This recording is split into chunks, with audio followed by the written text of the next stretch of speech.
You are in your bedroom late at night. You hear your child call out for help. You rush down the hall only to find two versions of your child. You're unsure which is the true one and which the imposter. You need my help. This is A Voice from Darkness.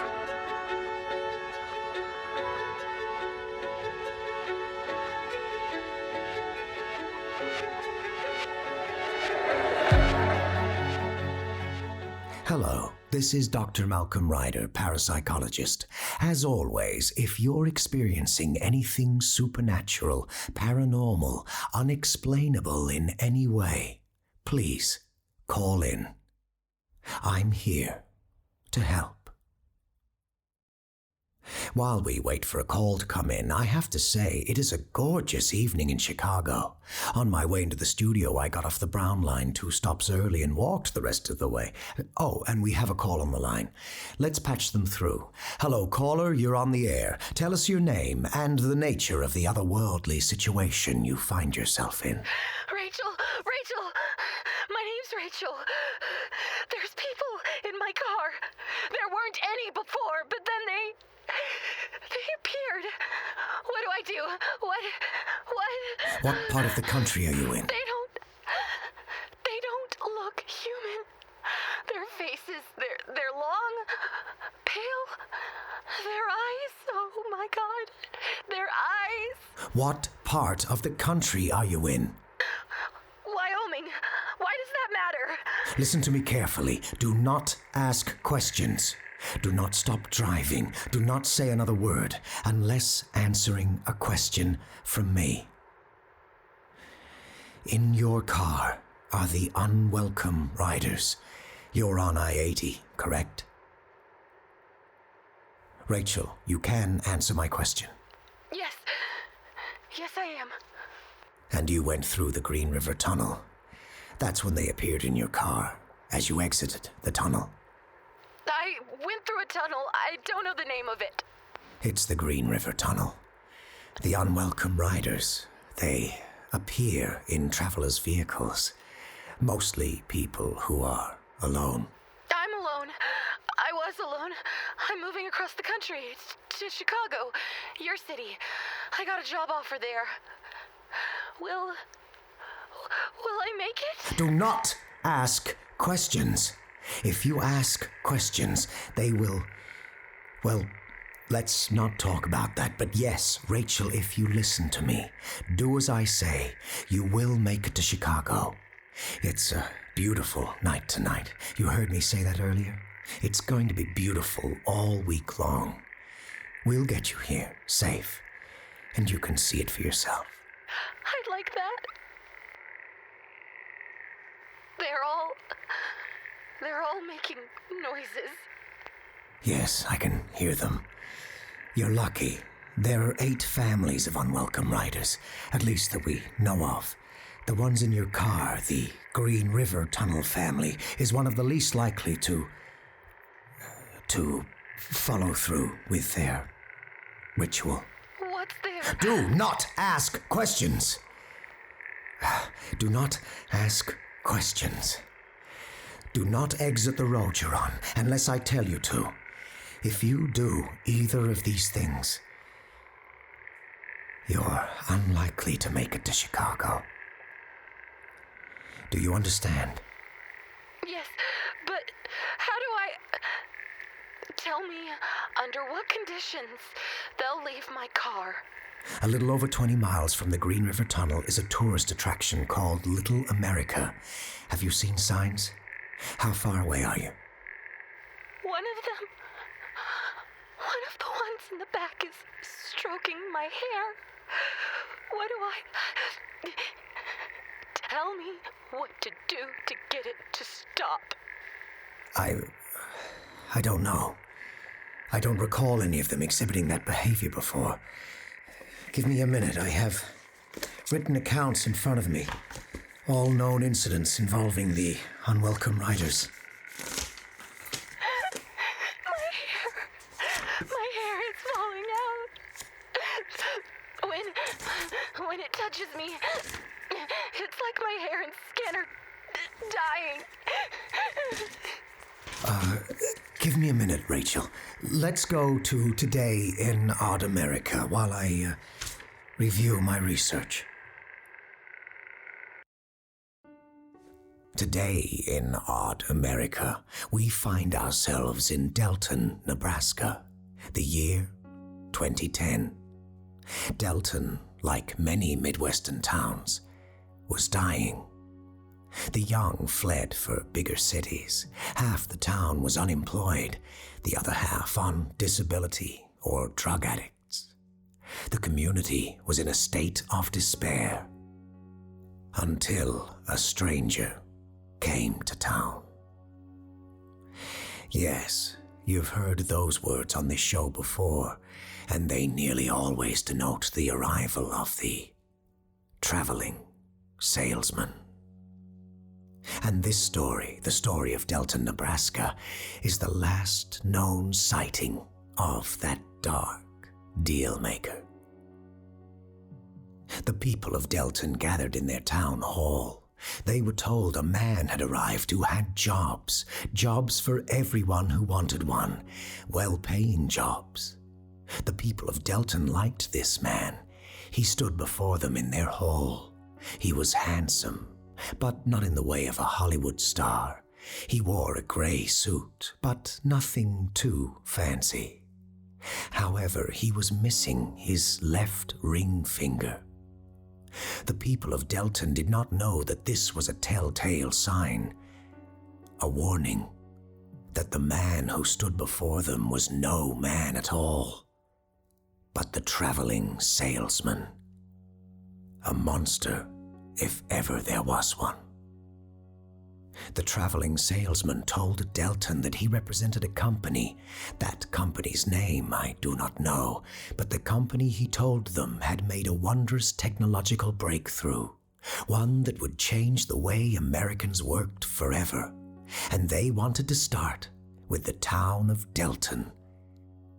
How would you all like to work in your sleep? The traveling salesman asked.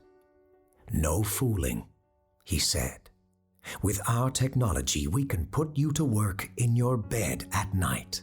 Come work for us in your dreams, get paid, and have your waking hours all to yourself. It sounded too good to be true. And of course, it was. Those who agreed to the traveling salesman's deal, most of the town, I'm afraid to say, dreamed that night of a scarcely lit concrete warehouse. Above, from the second story, they saw windows looking down on the warehouse floor, frosted glass windows. From behind could be seen the silhouette of a gigantic creature, with the abdomen and thorax of a spider, but impossibly long human arms, and its head in a shape like nothing the people of Delton had ever seen before. The dream workers performed the same monotonous task all throughout the night, filling a black sand into cardboard boxes, sealing the boxes shut, and placing them on a conveyor belt. The boxes disappeared from the factory. When the dream workers awoke, they were exhausted. They experienced no rest from their sleep. And so, during the day, they'd attempt to sleep again. But they found themselves right back in the same concrete warehouse, working another shift. The traveling salesman had stayed in town to encourage others to accept his offer. Many of the dream workers went to him, begged him to let them quit. They wanted their sleep back. No amount of money was worth what they'd bargained away. The traveling salesman told them, sorry, but he wasn't their boss. Their boss could be found in their dreams, behind the frosted glass of the second floor. If they desired to quit, they merely had to go tell the creature there they wished to. None quit. Soon after, all the dream workers of Delton died from exhaustion. The traveling salesman disappeared, as he always does. He has not been seen since. The town of Delton is no more. Where its buildings and streets once stood, there is now only black sand. If you see a handsome man who wears a grey suit and offers you a deal too good to be true, remember to look at his left hand. Look at his ring finger. If it is missing, turn the deal down and run from him. That is the only way to possibly survive. The Traveling Salesman. This has been Today in Odd America. Rachel, are you still there? Yes. I found a case similar to yours with the hair stroking. Normally, if one encounters the Green River Tunnel family, they simply park their car at Little America and wait 13 minutes. The Unwelcome Riders then disappear from the vehicle. In this case, though, I'm afraid you'll need to do a bit more. Anything to get through this. How far are you from Little America? I'm almost at the exit. Good, go there. Park in one of the odd-numbered spots in front of the hotel. What if there aren't any? We'll worry about that if it happens, but not before then. Do you have something sharp on you? Something you could stab or cut with? Do I need to stab or cut them? The one behind me. It ripped out a chunk of my hair. You asked a question. They don't like questions. Do you have a knife or something sharp? I think I have a box cutter in the glove box. When you park, you'll need it. But one of them is sitting in front of it. How do I won't be able to get the box cutter without reaching across the Unwelcome Rider, the one in the front passenger seat. You'll have to reach across and open the glove box. I'm parking in spot number 3. Good. They'll like that number. Get your box cutter. I have it. It didn't stop me from getting it or touch me or anything. Listen now. You have to open the box cutter. Get the blade out. And you need to cut yourself. Across the palm of your hand. Make an X on the palm of your hand. So 2 cuts. Neither of them can be shallow. You must bleed. I can't. I can't. You didn't tell me I'd have to do that. If you don't do that, if you don't follow the instructions I give you, you will disappear. The Unwelcome Riders will take you with them. Where to, I have no idea. Anyone who's been abducted by them, any of the families, has never returned. You must do this if you want to make it to Chicago.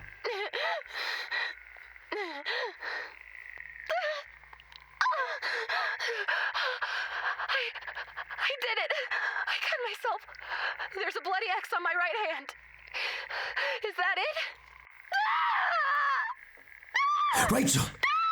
Rachel! Rachel! Rachel, are you still there? Rachel.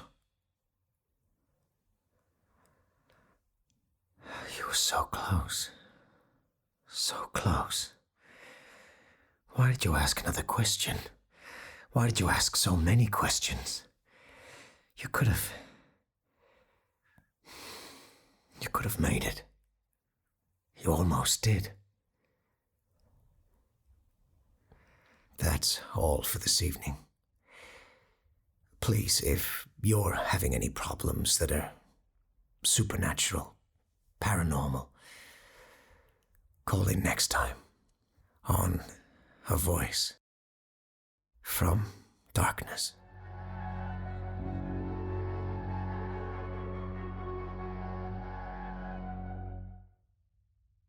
Thank you for listening to A Voice from Darkness. That was Sarah Ruth Thomas as Rachel and Kristen Holland as Dr. Malcolm Ryder. Kristen appears courtesy of the Nocturnal Transmissions short horror story podcast. If you would like to hear more of Kristen's work, you can find Nocturnal Transmissions wherever good podcasts are purveyed. Watch the skies, fear the dark, and don't trust anyone, especially yourself. In case you missed it, we also released our first voicemail from Darkness.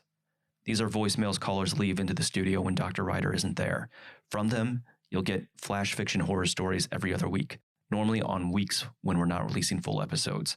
This week is just a bonus. In our first one, you'll hear Adam Carrizales as Mike, a man from Kansas who has a strange encounter on a night drive. In our next episode of A Voice from Darkness, Amanda is back and we further delve into the mystery of the Black Door. Until then, this is Jac Rhys. Thank you for listening. And if you enjoy our show, please consider rating and reviewing it wherever you listened. It helps more listeners like yourself find the show.